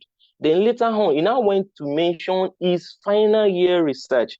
One of the mistakes people make is when they're writing their SOP, they'll say, because I don't have a publication, your final year thesis is enough to prove that you have a research experience. So he stipulated that the topic of his research was this. If I was the one writing, I would tell them my achievements with that research in my letter of motivation, and I will link it to the new research. That was one of the things this person did analyze. This person talked about his experience that he has done internship with ABC Engineering Service. So this actually shows that he has professional experience. He now talked about how that internship has given him the ability in software tools. He mentioned the software tools he used. They are looking for someone that has skills. They're not looking for someone they will start training from the scratch. So he has shown that he told them that he can use Python, he can use C++, he can use MATLAB. All these alone, they will start giving him points. This guy has skills. He has internship experience. So these are things you must spell out.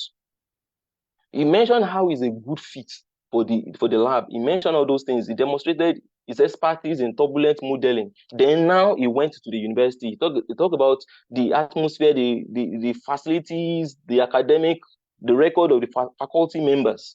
Then in conclusion, he said, my academic background, research work in this shows that he will be able and is eager to contribute into the ongoing research. So these are things that they are looking out for. Don't just write anything. Before I move to the next slide, I want us to understand that if you yourself read it and you're not convinced, you yourself, you know you're shooting yourself in the leg. Last year, 3 persons, I belonged to a WhatsApp group last year, and 3 persons sent their SOP to me. Immediately, I told 2 of them that this SOP is good. It's lacking in this, it's lacking in this. I mentioned like 4 or 5 things. And the last person, it was more of pity. And I told the person, please rewrite this thing. She rewrote it. I corrected again. She rewrote it. I told the person that you are just dwelling on pity. And I want us all to know that nobody will fund based on only pity. They must see your own input. When I was writing my application, there was a part where I also showed pity. Like I wrote an application in 2019. And what I wrote there was that during my undergraduate program in my 2nd year, my father retired and the government didn't pay him for 2 good years, his gratuity.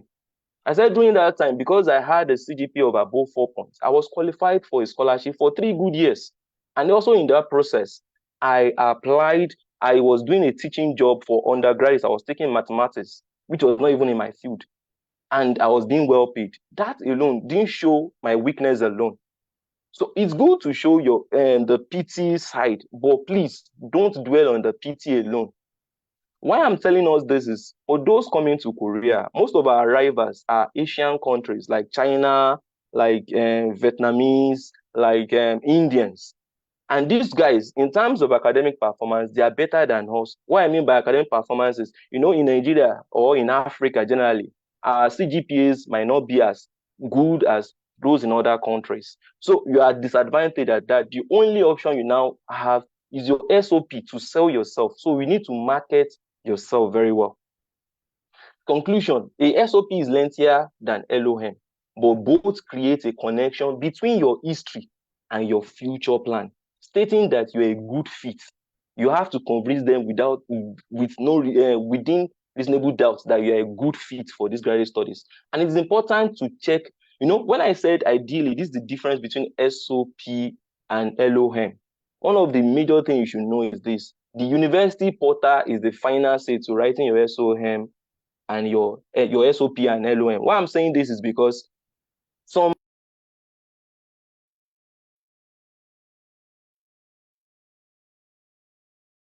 All right, hello. Okay, thank you very much, bro Samuel. Our brother spoke like a professor, so that was that was very, very detailed. So he spoke like the professor of SOP, like it was very detailed. And I'm happy the way he took everything because, like I said before, that's the very important thing that you needed to put in place after you are done putting all the documents together. Very important. All right, so we wouldn't want to take so much of your time again.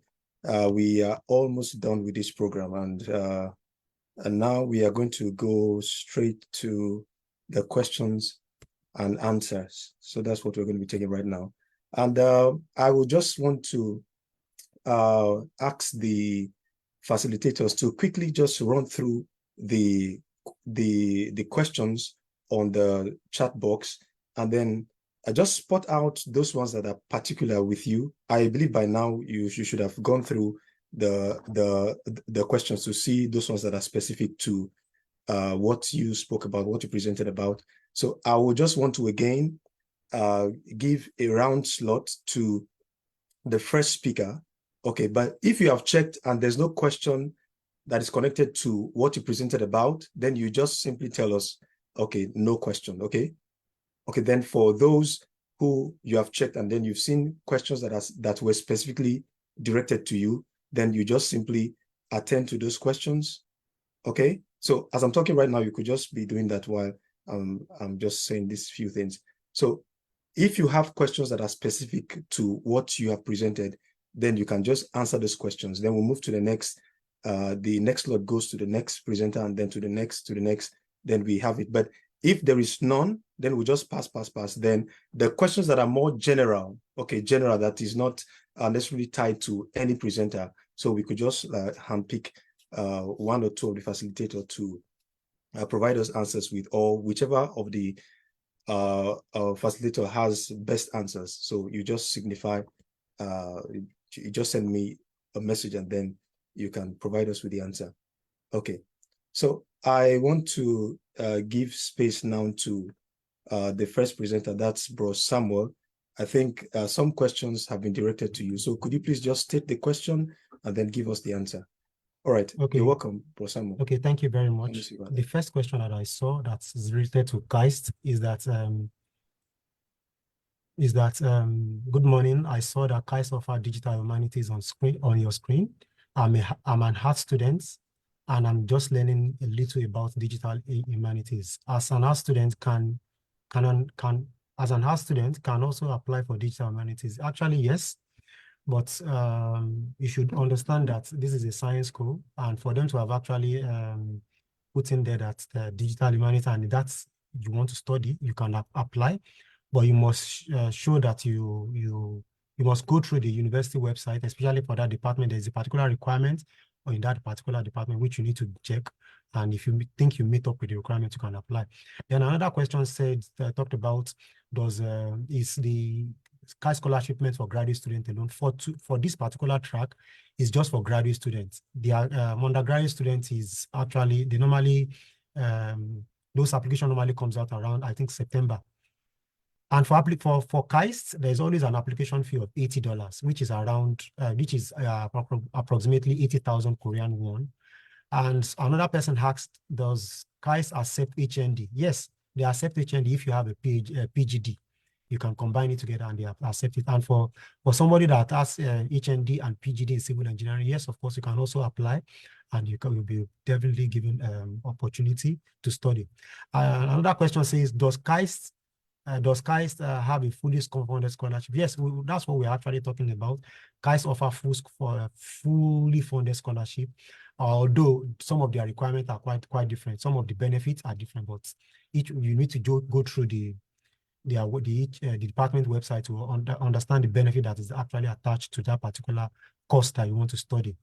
And the mode of interview for KAIST is actually through Zoom, and most of the time they will always state it in the email if the applicant is actually successful. So you will know them. They will have sent a link to you, and you will know if it is going to be Zoom or through Teams. So thank you very much. That's all from my side. Okay, so the next facilitator is going to attend to his questions. So would you take the platform?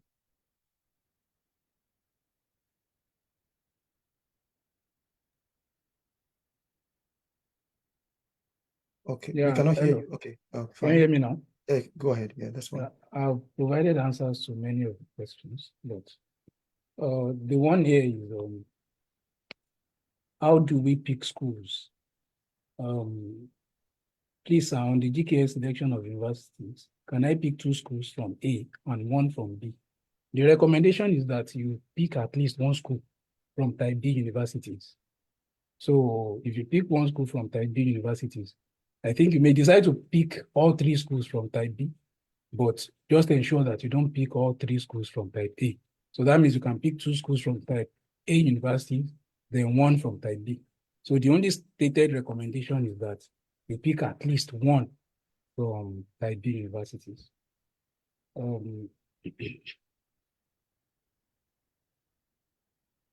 Okay, so you talked about having 2 chances with embassy track and university.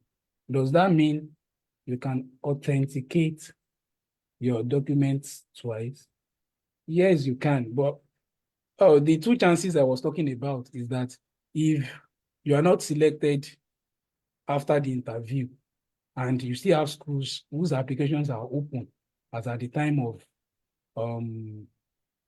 failing to proceed with the embassy track, you can apply to those schools. Yes, you can authenticate your certificates twice. But what you can do is that after authenticating your documents, you can take a picture of those documents, or how do they do this thing? You take it to this colored printing. Yes, you can make a colored printing of those documents so that you don't need to authenticate them again. So they appear as original.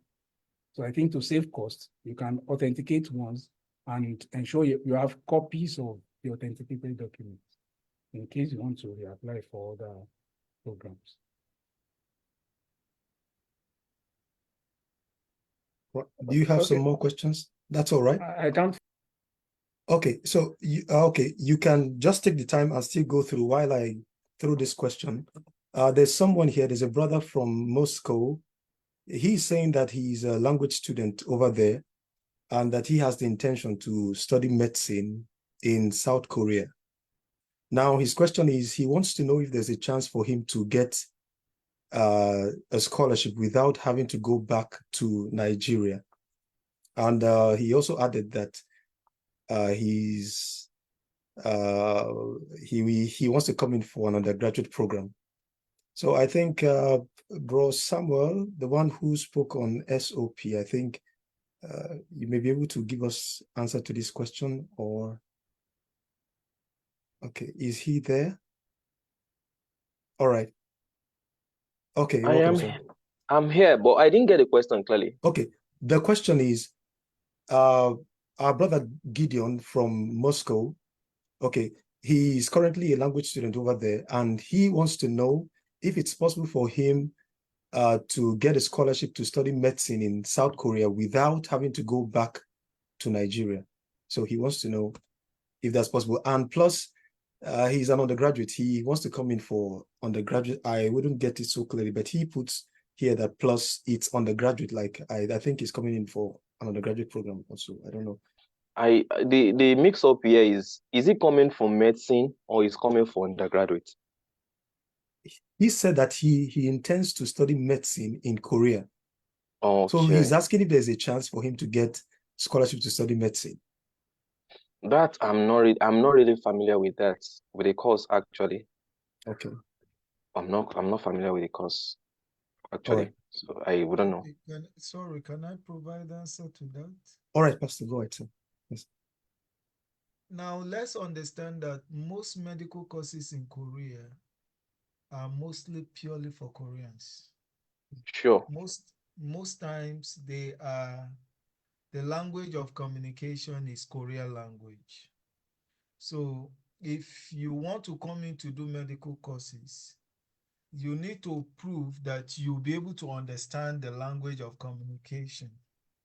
So with that, if you can understand the Korean language, then this university may give you the chance, the opportunity to enroll for such medical course. But they are very, very strict.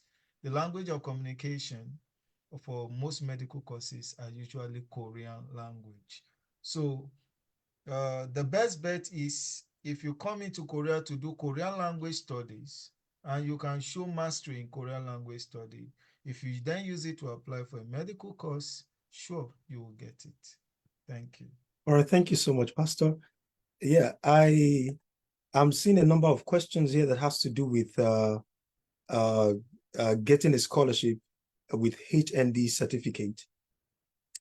All right, one was directed towards Kais, but I've also seen one more question that has to do with if it's possible to get an admission using HND or PGD. Okay, and particularly one was like he wants to apply for civil engineering, but generally, can any of the facilitator or can Pastor still help us with that question? I think few Okay. few universities accept direct and HND, but very few, not many. I think Okay. not up to 10 accept HND, but you need Okay. to how will I be now? The on the Nigerian page on this in Korea, I think they always mention that most times, but they are very few. So Okay. it's best if you have a PGD.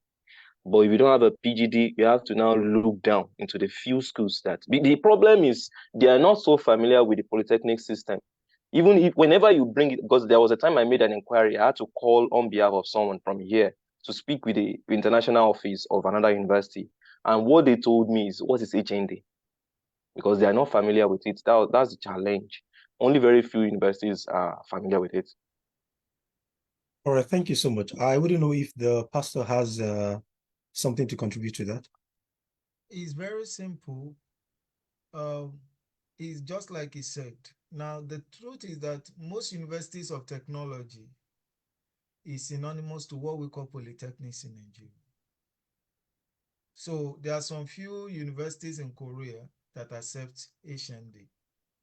So the most important thing, check the university requirements because it's not one for all. Just be specific. If the university accept HND, go ahead and apply.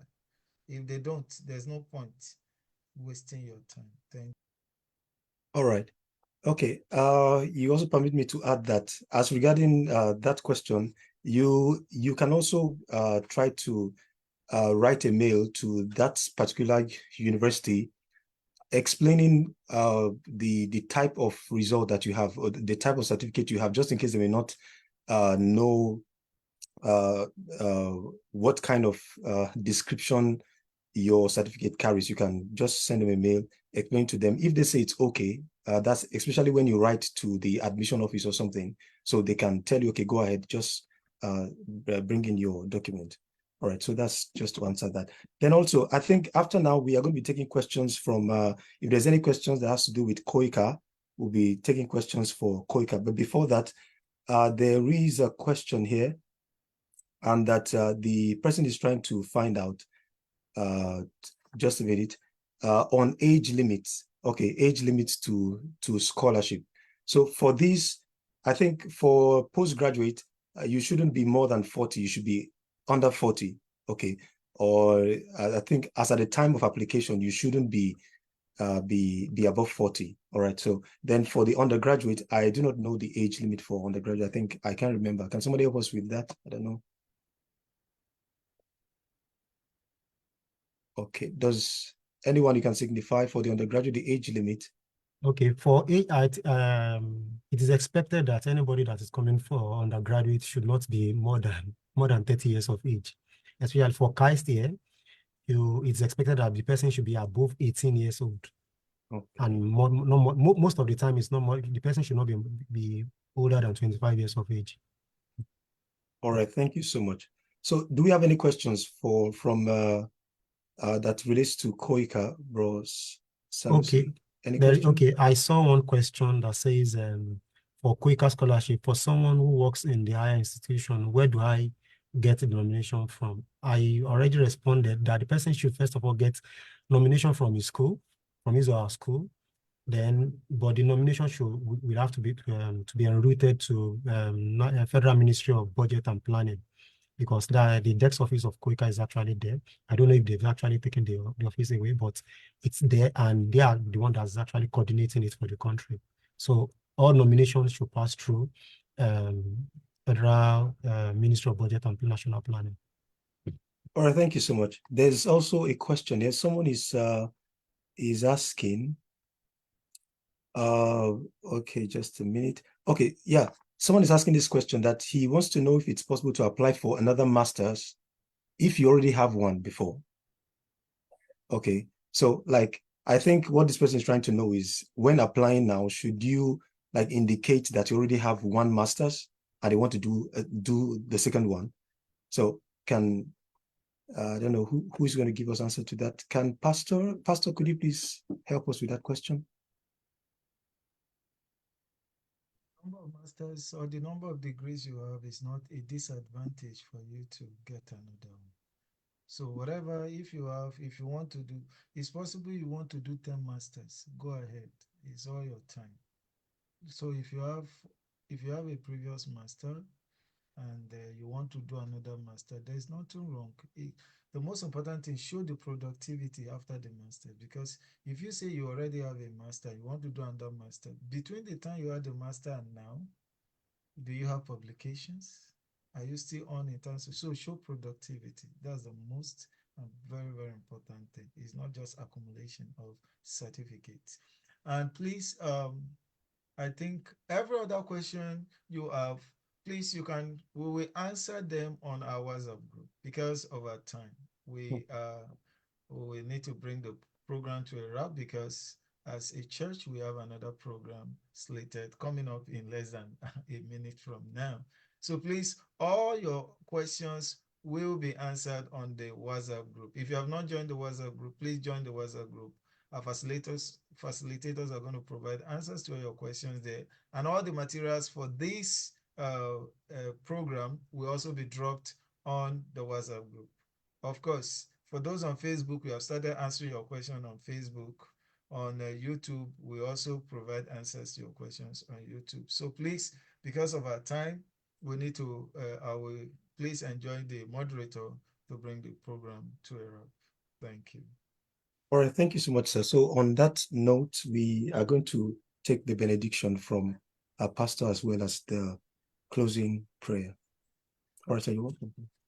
Okay, thank you. First of all, I want to appreciate all the facilitators. Thank you, Brother Patrick Eneshe. Thank you, Bro Bayonle Israel. Thank you, Bro Bayode Israel, Bro Sanusi, Bro Kolade, Bro Samuel behind the, helping us to do all the thing, and everyone. Thank you, all our participants, for coming.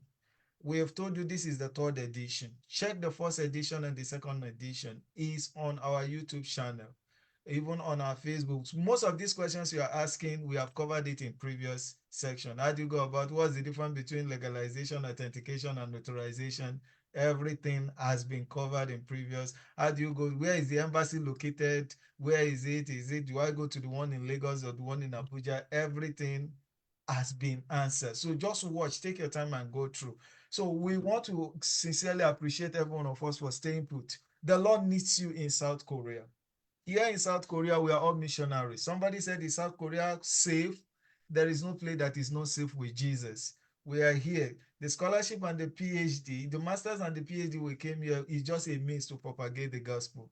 And we want you to join this team, the team of wonderful men and women whom God is using to conquer the land for himself.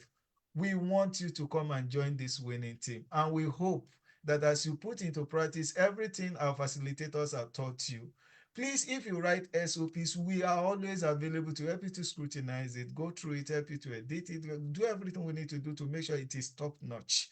All the people on this platform are beneficiaries of these scholarships. We are not just talking stories. We are beneficiaries, so we can guide you through. And we believe favor will follow you in the name of Jesus. On this note, we want to Amen. appreciate everyone, and we want to bring the program to a close with a prayer. Shall we pray? Heavenly Father, we thank you. We give you all the glory. Thank you for all that you have taught us on the secrets, the nuggets of getting admission here in South Korea. Lord, as your children put this to work, Lord, you that have favored all these facilitators, now they are smiling.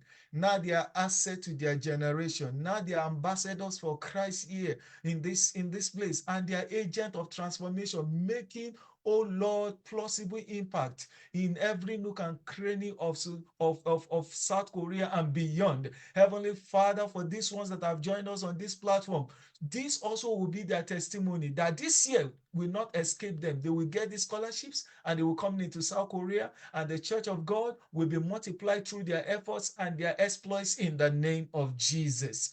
Lord, these ones you have used, Lord, bless them, and every virtue that have gone out of them, Father, replenish in multiple folds. Someone is saying, I don't have money to do this, to do that. Jehovah Jireh, supply the money. Somebody says, I need money to be able to go to Abuja to do this, to do that, to do legalization, to apply for international passport. Lord, you that supply for all these brethren on this platform, supply for these ones in the name of Jesus. Thank you, Father, for I know you have answered. The spirit that conquers, the spirit of excellence, the spirit of greatness, let it follow you. As you have identified with us, generations will celebrate the glory of God upon your life. Thank you, Father, for we know you have answered. While we are heavenly minded, we cannot be earthly useless. For in Jesus' unchallengeable name, we have prayed. And let everyone say a big amen. I welcome you by faith to South Korea. See Amen. you. Amen. God bless you. Amen. So on this note, we bring the program to a close. Thank you everyone for participating. God bless you. We'll be communicating with you more and more on our WhatsApp page, our WhatsApp group, on our YouTube channel, as well as on our Facebook page. The material for this program has already been dropped. Access it and hence communicate with us. Goodbye and God